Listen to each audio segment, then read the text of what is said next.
Hello, I'm Jeremy Harder, and I'm in Sheridan today, and I'm with Sean Parker, who is the Sheridan's Travel and Tourism's Executive Director, and I'm here with Hans Mercer, who is a city engineer, and we're here today to talk about the second annual Winter WYO Rodeo. So being the second annual, it's obviously going to be bigger and better than last year's because that's how it always goes. When are the dates again? So the second annual Winter WYO Rodeo runs February 15th through 23rd. Okay. So the bulk of the action takes place on the Saturday and Sunday of the first weekend, and Saturday and Sunday the second weekend. Okay, perfect. So I guess what you got 2 weekends, you just said. So what is kind of going on there? I know we'll really get into the ski joring stuff, but you also have some other events going on during that time. Absolutely. So last year we really only focused on one day. We had some concerts and events around ski joring. Last year that was just on the Saturday, but this year we've really expanded out. We're going to kick things off with Nordic ski and fat bike races at our beautiful Kendrick Park golf course on the 15th. That's a Saturday, so we're going to start rolling through the races in the morning. And then that Sunday, we're actually got a new partner involved. Trail End State Historic Site is going to host a family sled day on Sunday. So we're really thrilled that the community has jumped on board to say, hey, we want to take the reins on a different event, not just ski joring, because that's sort of our baby, but they want to get involved in some other stuff to really expand it out and give people things to do in the wintertime. So probably kind of going up from that, what made you guys decide to even start this type of event? Well, you know, the long story here, and I'll try and make it quick, is that when I started this job in July of 2015, my very first meeting was with, at the time, the rodeo board president, Zane Garstead, a fellow Canadian, so we were fast friends. We talked about two things, hockey and the winter. You know, summer sells itself in Northeast Wyoming. Sheridan's an amazing outdoor recreation hub, really well known for art and history and all these amazing things. But winter, it's pretty quiet. Yeah, it gets a little quiet across this. You know, unless you're Jackson, it's a quiet place. So we said, how do we fix that? And we threw out an idea of a winter rodeo. What would that look like? And at the time, we're thinking, well, you know, you're going to freeze your butt off if you're sitting in the grandstands at the fairgrounds. So we kind of tabled it, and then we heard about ski joring down at the Governor's Tourism Conference a year or two later. I thought that's kind of neat, what they were doing out in Sundance. I was going to say, we've been to Sundance. Sundance doesn't have, I don't know, they've got to be on their 7th year. Theirs is sort of the crown jewel of Wyoming, right? Like for all those events, Sundance is famous. It explodes the population of that town 3 or 4 times. So we thought that's kind of cool, but we couldn't make it out there. And then I met Hans. Hans is a local guy. He's been around Sheridan for a long time, but had just come back to the city, and he was telling me about some of the ski joring races he was in. We said, that's it. That's the solution. Yeah, nice. So you had been to Sundance then? Had you got down to theirs a few times? Yeah, I had traveled down there to compete and fell in love with the sport, just like that. Oh, awesome. Yeah. So because we've obviously been talking about it a little bit already, but what is ski joring for those that might not even know what that is? Ski joring it's an event where equestrian and skier culture combine, and it brings the rodeo culture and the competitive nature of individuals out. You team up a skier with a horse and a rider, and you get pulled through an obstacle course with jumps, ring catches, and it's all based on best time. Okay. It's a huge adrenaline rush, and it's exciting to not only compete, but also be a spectator and observe. Yeah, it's a lot of fun for the family to watch. And it's interesting when you think about it. You got a horse, a rider, and somebody being pulled on skis. Yeah. It's the craziest thing I've ever seen. It's wild. And you know, I think a lot of people felt that way too. We started off with a bang last year and ran the pros first because we wanted to get the energy just spiked. And our course, Hans, how far is it from Luminous to Blacktooth? It's about 750 feet. So 750 feet. The winner was actually the very first guy who ran last year, I believe. That's correct. He did it in 15 seconds. Oh, wow. So when people saw how fast and crazy this sport is, they were instantly hooked. And we have some really cool analytics data from last year. We know that people spend an average of 150 minutes downtown on the course route last year because they were hooked the entire time. That's almost 3 hours. Yeah. Imagine who stands outside in the cold for 3 hours. Right? So obviously it's a very entertaining event to do or go and see. Talking a little bit about the ski joring again, running that length, how do you set up the course? All courses vary. I like to make it a very competitive course, but I also want to have a good completion rate. So all the new teams coming in and stuff, instead of getting knocked out early on, they actually get a time on the piece of paper, and over the years of increasing their performance, they can watch their times climb, and as they go up in class as well. Nice. So obviously, what I guess goes into actually completing it or thinking about it? I mean, some years we have warmer weather. I mean, so where do you get all the snow and kind of put that together? Our great city crews that perform snow removal after each storm, they collect it and store it in certain areas downtown, which we do anyway. And when we get close to the event, they store good, clean snow in a separate pile for ski joring. Nice. And we have an excellent contractor, local guy, LJS Concrete and Excavating, JB Skinner. He donates all of his equipment and time to come in and build the track. Oh, wow. Free of charge. They build the whole thing for us free of charge. 400 dump truckloads of snow last year. How long does it take to put the course together? Roughly 2 days. Really? Yeah. And as far as the temperature, as long as we have freezing temperatures at night, it'll freeze our base. Nice. And it should be well constructed for horse safety is what our main goal is. And we had some growing pains last year.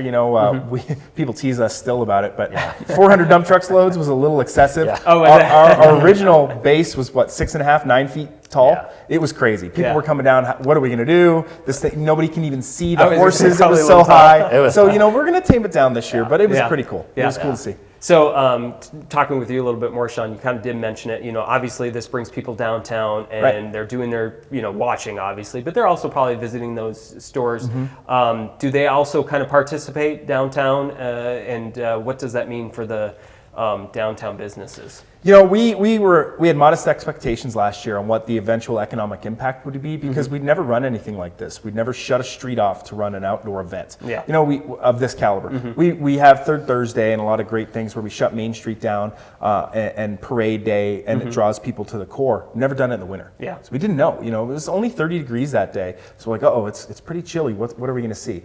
And unfortunately, we've been lying to the public for the last year about how many people came down. My best estimate, really just based on the eye test, was that there were 2,000 to 3,000 people downtown. Well, we got some analytics data back from a new partner that we have, and our new estimate is actually 6,200 people were out for the event. Spent an average of 150 minutes downtown.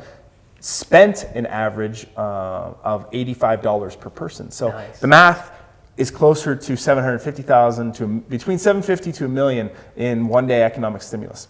We know we set revenue records at roughly 9 different businesses, and if you take that into a certain context and think about the summer rodeo, which is our biggest event, those businesses in the heart of February, in the dead of winter, the worst performing month economically, they set all-time revenue records. Wow. That's what I'm most proud of. Yeah. People went to restaurants, to retail outlets, to bars, to whatever. Everybody benefited that was in the downtown area, we hope. Yeah. And the shopkeepers that we've talked to were ecstatic.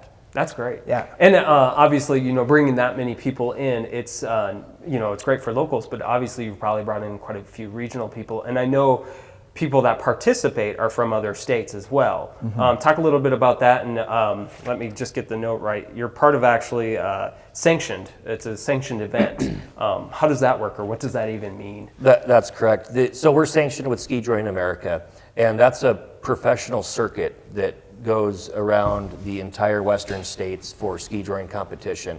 And as what that brings is the professional competitors. Okay. And they're racing for points. They do this every weekend, and they're the top most athletic groups you're going to find doing this sport.